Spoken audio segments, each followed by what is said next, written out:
Good morning dear students, you are welcome. आज हम discuss करेंगे आपकी प्रश्नावली 1.5 का जो लास्ट सवाल है वो। इससे पहले आपने जो सवाल नंबर 4 किया था उसमें वर्गमूल के भीतर थी संख्या 9.3। उसको आपने संख्या रेखा पे निरूपित कर लिया था कि किस तरीके से हम संख्या रेखा पर वर्गमूल 9.3 को दिखा सकते हैं। ये प्रश्नावली 1.5 का आपका लास्ट सवाल है जिसमें 4 सवाल बना के दिए हुए हैं और सवाल में चारों में एक ही काम करना है, हरों का परिमेयकरण करना है। देखो, परिमेयकरण का मतलब मैंने आपको शुरुआत में बताया था कि यदि किसी भी संख्या का हर अपरिमेय संख्या होती है तो उसको हम परिमेय बनाते हैं। वो विधि आपकी परिमेयकरण कहलाती है। तो आपको ये जो 4 सवाल दिखाई दे रहे हैं, इन चारों सवालों में ही जो संख्याएं लिखी हैं उनका हर है वो एक अपरिमेय संख्या है और इस हर अपरिमेय संख्या को आपको परिमेय संख्या में बदलना है। तो इस प्रकार का सवाल आपकी परीक्षा के लिए काफ़ी महत्वपूर्ण होता है। इसमें 100% एक सवाल आता है इस टाइप का, तो इसको ध्यान से समझ लें। आपको कैसी भी संख्या मिलेंगी तो आप उनको परिमेयकरण करके हर को बदल सकते हो। तो देखो, पहला सवाल लेते हैं। 1/वर्गमूल 7 दिया हुआ है, ठीक है। 1/वर्गमूल 7। तो आप ये जानते हैं कि किसी भी संख्या में यदि खुद का और 1 का भाग जाता हो तो वो संख्या अभाज्य संख्या होती है। और यदि अभाज्य संख्या के वर्गमूल लगा देते हैं, ये 7 एक अभाज्य संख्या है, खुद से हो सकती है विभाजित या फिर 1 से हो सकती है, तो ये अभाज्य संख्या है। अभाज्य संख्या का वर्गमूल लगा देंगे तो ये संख्या कैसी बन गई? अपरिमेय संख्या, ठीक है। अब 1/वर्गमूल 7 लिखा हुआ है, इसका मतलब इस संख्या का जो हर है वो हर वर्गमूल 7 है और हर अपरिमेय संख्या है। तो इस हर को परिमेयकरण करना है आपको, यानी हर को परिमेय संख्या बनाना है। तो ये बहुत आसान है। 1/वर्गमूल 7 दिया हुआ है तो जो भी आपको हर में दिया हुआ है उसी से ऊपर नीचे गुणा कर दो। वर्गमूल 7/वर्गमूल 7, ऊपर अंश में भी इसको गुणा कर दो, हर में भी इसको गुणा कर दो। किसी भी संख्या को 1 से गुणा करेंगे तो वही संख्या प्राप्त हो जाती है। अब वर्गमूल 7 गुणा वर्गमूल 7, तो आप जानते हैं दोनों संख्याओं में यदि वर्गमूल होता है और गुणा करते हैं तो वर्गमूल के अंदर जाके गुणा हो सकती है, क्योंकि दोनों में वर्गमूल है, गुणा कर रहे हैं। तो इसका मतलब 7 गुणा 7 वर्गमूल के अंदर जाके गुणा हो जाएगी। अब वर्गमूल का मतलब 2 2 के जोड़े निकालना होता है, ठीक है। तो वर्गमूल 7 और 7 ये दोनों की संख्या का जोड़ा बना हुआ है, तो इसका मतलब 1 7 बाहर आ जाएगा। तो देखो आप, ये वर्गमूल 7/7 बन गई। तो ये जो आपको अब हर प्राप्त हुआ है वो हर 7 है, यानी 7/1 है। 7/1 है यानी संख्या कैसी है? परिमेय।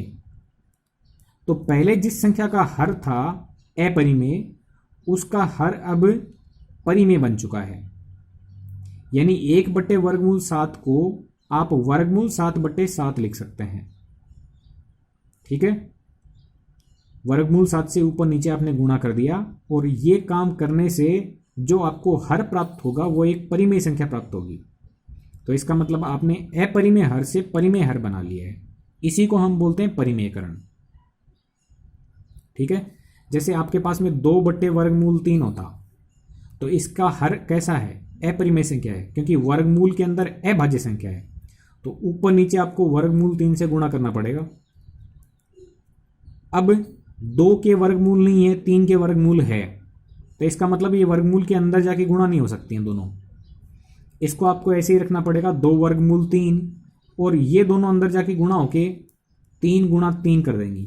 तो वर्गमूल में जोड़े बनते हैं, एक जोड़ा बन गया, तो इसका मतलब 2/3/3 बन गया। तो अब देखो इस संख्या का हर कैसा है? परिमेय। तो इस प्रकार से आपको ये सवाल करने होते हैं। तो 1/वर्गमूल 7 को हम वर्गमूल 7/7 लिख सकते हैं और ऐसा करने से हर कैसा बन जाएगा? परिमेय संख्या बन जाएगा। दूसरा सवाल इसका देखते हैं। इसमें लिखा है 1/वर्गमूल 7 - वर्गमूल 6। देखो, इस टाइप के सवाल आएंगे जिसमें 2 2 संख्याएं दी गई हों, तो आप इसको ध्यान से देखें। ये एक अपरिमेय संख्या होगी। कैसी संख्या होगी? अपरिमेय संख्या होगी। और इस अपरिमेय संख्या को आपको परिमेय बनाना है। तो यहाँ पर आपको यही ध्यान रखना कि यदि प्लस का निशान है तो आपको माइनस लेकर के ऊपर नीचे गुणा करना है। और जैसा कि इस सवाल में माइनस दिया हुआ है तो आप यहाँ की जगह प्लस ले लेंगे, यानी माइनस की जगह पे प्लस ले लिया, बाकी सब सेम रखना है, वर्गमूल 7 और वर्गमूल 6। तो माइनस की जगह पे प्लस लेकर के ऊपर और नीचे गुणा करना है। 1/वर्गमूल 7 माइनस वर्गमूल 6, ये पहले संख्या लिख देंगे। इस अंश को भी वर्गमूल 7 प्लस वर्गमूल 6 से गुणा करना है और इस हर को भी वर्गमूल 7 प्लस वर्गमूल 6 से गुणा करना है।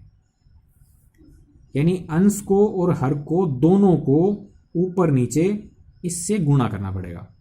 ठीक है, ये आपको लिखना है। अब इसके बाद देखो क्या करते हैं।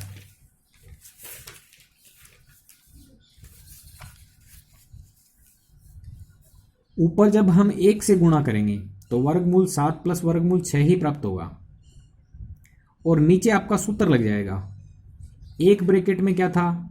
वर्गमूल 7 प्लस वर्गमूल 6 और एक ब्रैकेट में क्या था? वर्गमूल 7 माइनस वर्गमूल 6।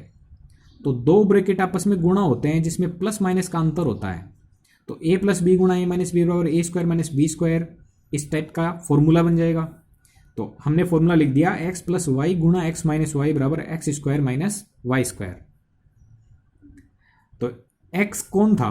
वर्गमूल 7, वर्गमूल 7 का वर्ग माइनस वर्गमूल 6 का वर्ग।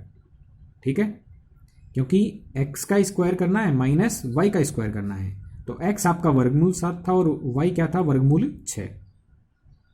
अब वर्गमूल 7 प्लस वर्गमूल 6 ऊपर ऐसे ही रहेंगे। इस संख्या का वर्ग करोगे तो संख्या का वर्ग करने का मतलब क्या है? देखो, आपके पास में वर्गमूल 7 का वर्ग करने के लिए बोला है तो वर्गमूल 7 को आपको 2 बार लिख के गुणा करना है।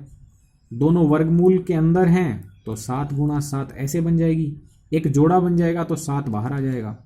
यानी वर्गमूल 7 का वर्ग क्या बनेगा? 7 बनेगा। और वर्गमूल 6 का वर्ग क्या बनेगा? 6 बनेगा। वर्गमूल 3 का वर्ग करे तो क्या बनेगा? 3 बनेगा। तो इसी टाइप से आपको इसमें देखना है। वर्गमूल 7 का वर्ग 7 बन गया, वर्गमूल 6 का वर्ग 6 बन गया। 7 माइनस 6 यानी 1 हो गया। तो वर्गमूल 7 प्लस वर्गमूल 6 बट्टा में 1। अब देखिए 1 कैसी संख्या है? एक परिमेय संख्या है, क्योंकि 1 को 1/1 के रूप में लिख सकते हैं। तो इस संख्या का हर कैसा बन गया? परिमेय संख्या बन गया। अब किसी भी संख्या में 1 से भाग लगाएंगे तो वही संख्या प्राप्त हो जाएगी। तो इसका मतलब इस संख्या को आप ऐसा भी लिख सकते हैं सिंपल तरीके से। ठीक है, तो ये क्या कर लिया हमने? हर का परिमेयकरण कर लिया। ऐसा ये सवाल है, बस वर्गमूल 7 की जगह वर्गमूल 5 दिया है, माइनस की जगह पे प्लस दिया है, वर्गमूल 6 की जगह वर्गमूल 2 दिया है। तो इसका उल्टा निशान लेंगे माइनस। तो वर्गमूल 5 माइनस वर्गमूल 2 से ऊपर अंश को भी गुणा करेंगे और वर्गमूल 5 माइनस वर्गमूल 2 से नीचे हर को भी गुणा करेंगे। ठीक है, प्लस है तो माइनस लेके ऊपर नीचे गुणा कर दो। यदि माइनस होता तो प्लस लेके ऊपर नीचे गुणा कर देते। यानी यहां से उल्टा निशान लेना है। प्लस है तो माइनस लेके ऊपर नीचे गुणा करना है। अब इस संख्या को यदि 1 से गुणा करेंगे तो वही संख्या प्राप्त होगी। नीचे फॉर्मूला लग जाएगा। कौन सा फॉर्मूला? x प्लस वाई गुणा x माइनस वाई बराबर x² माइनस y²। यानी एक ब्रैकेट में प्लस हो और एक ब्रैकेट में माइनस हो। तो वर्गमूल 5 का वर्ग लगेगा माइनस वर्गमूल 2 का वर्ग लगेगा। वर्गमूल 5 का वर्ग 5 बन जाएगा, वर्गमूल 2 का वर्ग 2 बन जाएगा। 5 माइनस 2 यानी 3 बनेगा और वर्गमूल 5 माइनस वर्गमूल 2 ऊपर रहेगा। तो आप यहाँ पर देखेंगे ये संख्या है, इसका हर 3 है। हर 3 को हम क्या समझेंगे? 3/1 यानी परिमेय संख्या। तो इस संख्या का हर एक परिमेय संख्या बन चुका है। तो इस प्रकार से आपको हर का परिमेयकरण करना है। ऐसे ये सवाल आपका। यहां पर देखो दोनों में वर्गमूल नहीं दिया हुआ, एक में वर्गमूल एक में नहीं है, लेकिन फिर भी आपकी विधि सेम रहेगी। निशान आपको इसका उल्टा लेना है। यानी वर्गमूल 7 लेना है, 2 लेना है, लेकिन माइनस की जगह पे क्या लेना है, प्लस। तो वर्गमूल 7 प्लस 2 से ऊपर और नीचे गुणा करना है। इस संख्या को यदि ऊपर 1 से गुणा करेंगे तो वही प्राप्त होगी, नीचे फिर वही सूत्र लगेगा, x माइनस वाई गुणा एक्स प्लस वाई, यानी x का स्क्वायर माइनस y का स्क्वायर। वर्गमूल 7 प्लस 2 ऊपर अंश में रहेगा, अंडर रूट 7 यानी वर्गमूल 7 का वर्ग करोगे तो 7 आएगा, माइनस 2 का वर्ग करने से 2 को 2 बार लिख के गुणा करना है, क्या बनेगा 4, 7 माइनस 4 यानी 3। तो वर्गमूल 7 प्लस वर्गमूल 7 प्लस 2/3 बन गया। देखें इस संख्या का हर कैसा है, 3 है, तो 3 एक कैसी संख्या होती है, 3/1 के रूप में परिमेय संख्या होती है। तो इसका मतलब इसके हर को हमने कैसा बना दिया, परिमेय बना दिया। पहले ये कैसा था, अपरिमेय। ठीक है स्टूडेंट्स, तो इस तरीके से आपको ये सवाल कंप्लीट करने हैं। Thank you very much.